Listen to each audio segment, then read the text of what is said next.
have led the rivalry between Olympiacos and Panathinaikos and also Red Star and Partizan. Which are the differences between these derbies and the atmosphere that you have lived? Man, look,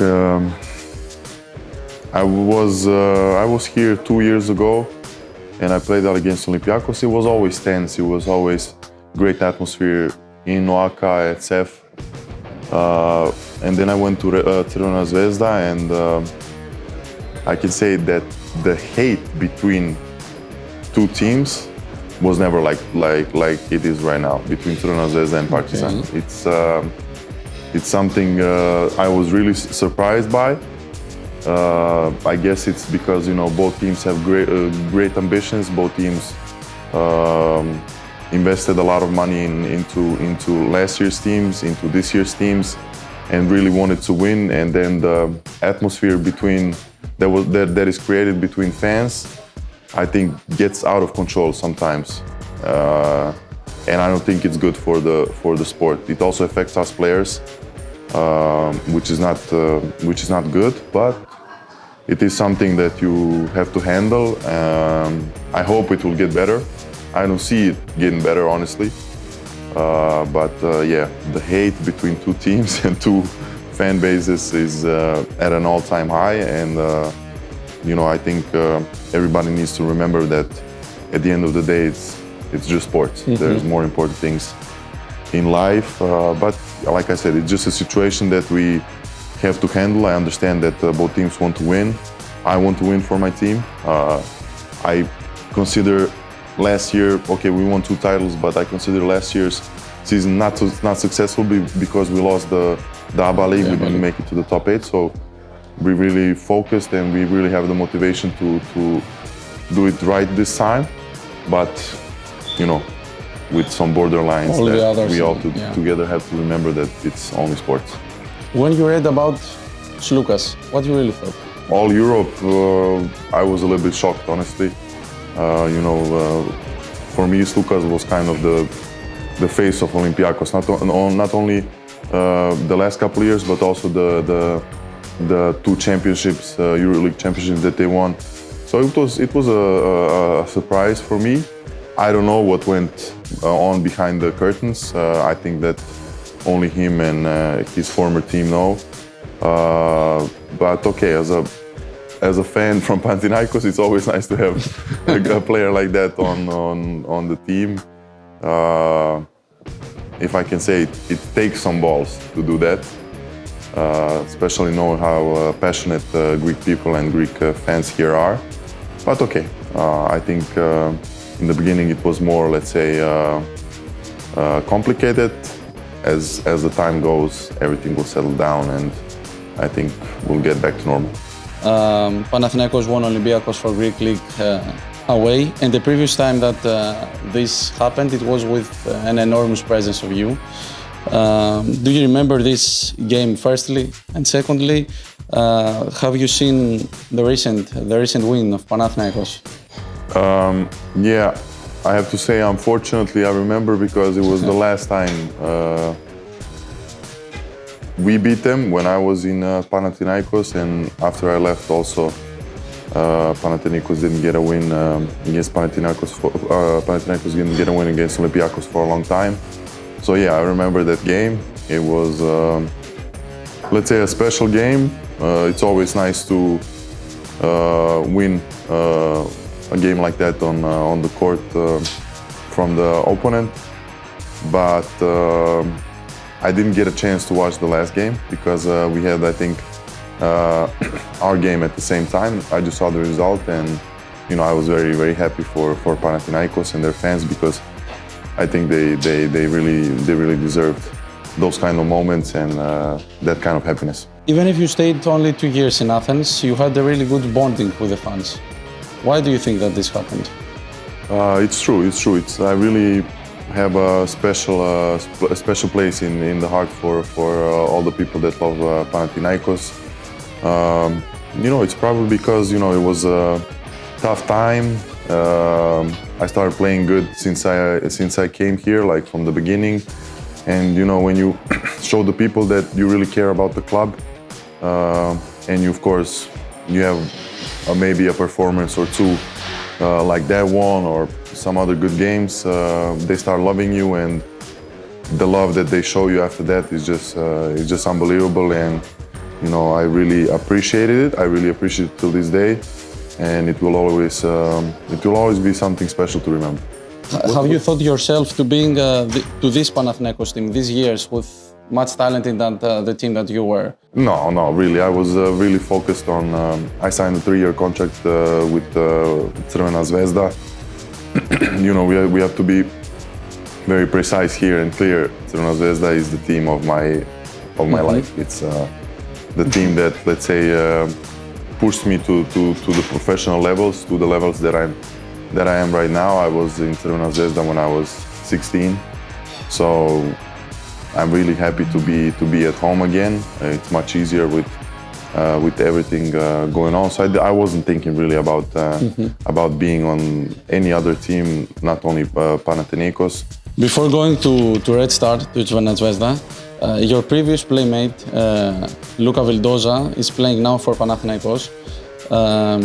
Did he ask your opinion before coming, or do you have any communication after the season begins?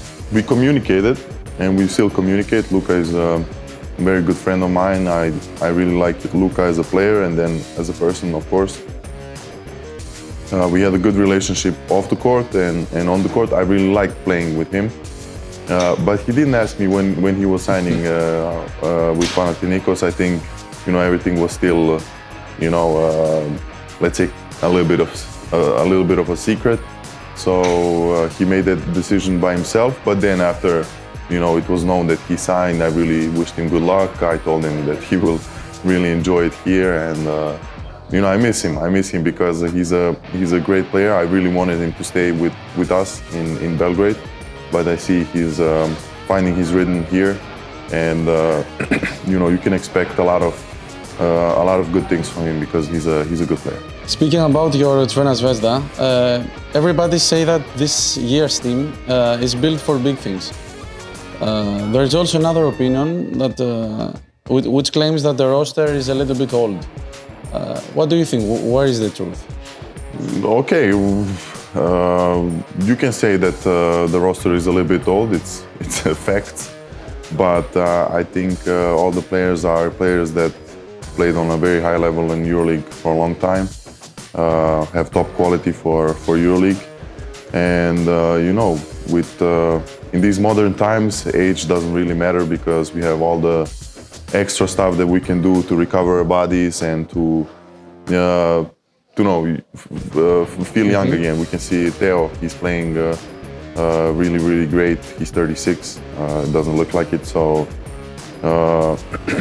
we don't really pay attention to it. We can say that we're built for big things, but we also have to prove it on the court. And you know, I think we have enough experience to understand and know that a new team with 9 new players needs a little bit of time to start clicking, to start working. Also, the change of coach happened, so that's some additional time. But okay, I think we're in the last couple of matches we're showing the way that we want to go, and we're trying to build on it game by game and try to start winning, because you know, when you're winning, everything is easier. Even like if you have a completely new team, when you're winning, everything goes much faster and easier. There is a new coach, Coach Faropoulos. What the Greek coach brought to the team? What is his impact on the team?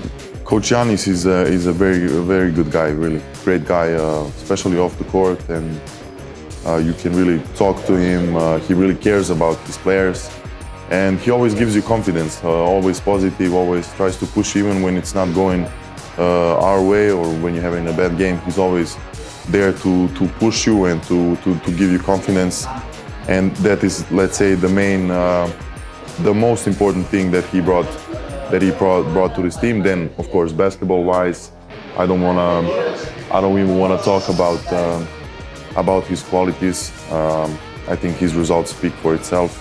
And like I said, I think the last couple of games we're going in the way that we want to go. And I'm really happy when we win for him, because also that's important for him. So we help him in that way. There are some myths about your ex-coach, about Coach Ivanovic and his practices, that he's a little bit strict. I would like from you, if you would like also, to share with us some thoughts about this. Look, Dúško is an old school coach. There is no question. He's an old school Yugoslavian coach. He's strict, he's disciplined, but it's nothing crazy, really. Like I remember when he signed with Crvena Zvezda, you know, a lot of players were giving their opinion, but it wasn't really like that. Like there was no practice of 3, 4, 5 hours, never. Like we always had days off. We worked hard, but it was always in a good way, in the right way. Like I said, he's very disciplined, so some players can adapt to that, some players cannot. I'm very proud of myself because I adapted to it, and you know, especially in this season, when the season started, I had a really good relationship with him. I was playing good basketball under him, and I was sad when he left, but that's just the business side of basketball, and it was a decision that was made by the team. We all have to respect it, and that's it. Going back to NBA time, Nedo, why you didn't play as much as you wanted? It was a health issue or something like that? In the NBA? Yeah. I was healthy. I was really healthy. I didn't have any problems back then. Maybe, you know, tweaked ankle or something. It was just not a great situation for me because I was young. I went to a team that was starting to rise up. My second year, they won the championship already. They had 2 Hall of Fame guards at my position. It was really tough for me to get any minutes. You know, I was thinking a couple of times. It was a great experience and all that, but if I could take the time back, I would for sure stay in Europe a couple more years, because I understood that when I went there, I needed more playing time. I needed to evolve as a player in order to be able to play in the NBA.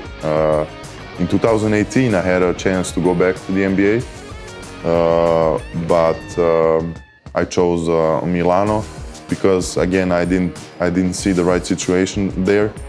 And of course, I would like to test my skills now, maybe last year or 2 years ago, to see just where I'm at compared to the NBA level. But it's my road that I went through, and I'm proud of it, and it's just how it's supposed to be. The national team, on summer and before the World Cup, you took a really responsible decision not being part of your national team, even if you were in Coach Pesic's choices. 3 months later, and with Serbia being the second world champion, how do you feel with your decision back then? I feel great. It was my decision. And then again, the guys made a great result. They made us all happy and proud. So everybody was, let's say, happy. There was a situation in 2014 when I didn't go because I had an injury in my foot, and they won the silver medal where nobody expected them to win. I was really, really sad because I wasn't there. This year, it was something I decided. I just felt that, you know, everything combined a little bit, like my role, my readiness. You know, I'm at the stage of my life, I'm 32 years old, where I need proper preparation to be in basketball shape, you know. And with less time, it was not possible really to do it between the end of season and start of the national team. Then during the national team, there wasn't time to work on the stuff that I needed. So I felt like I was 2 steps behind everybody.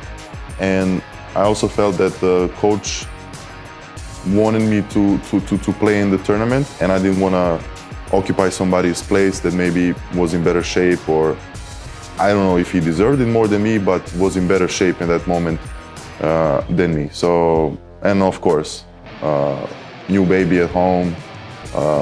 It was all the things that I considered, and like I said, I don't regret anything. I'm really happy that we made a good result. I prepared properly for the new season. You know, Dúsko's preparation was, I think, the exactly what I needed. So it's all good. And the last question: do you believe that the final position of Serbia it's an answer to them who criticize Pesic's game as an old-fashioned one? Okay, everybody has their own opinion. I think we live in a life that everybody can say whatever they want. Anybody can analyze whatever they want. There's a million basketball coaches, not only basketball, sports coaches in the world. So everybody has their own opinion. When you make a result like that, nobody can tell you anything. So that's it.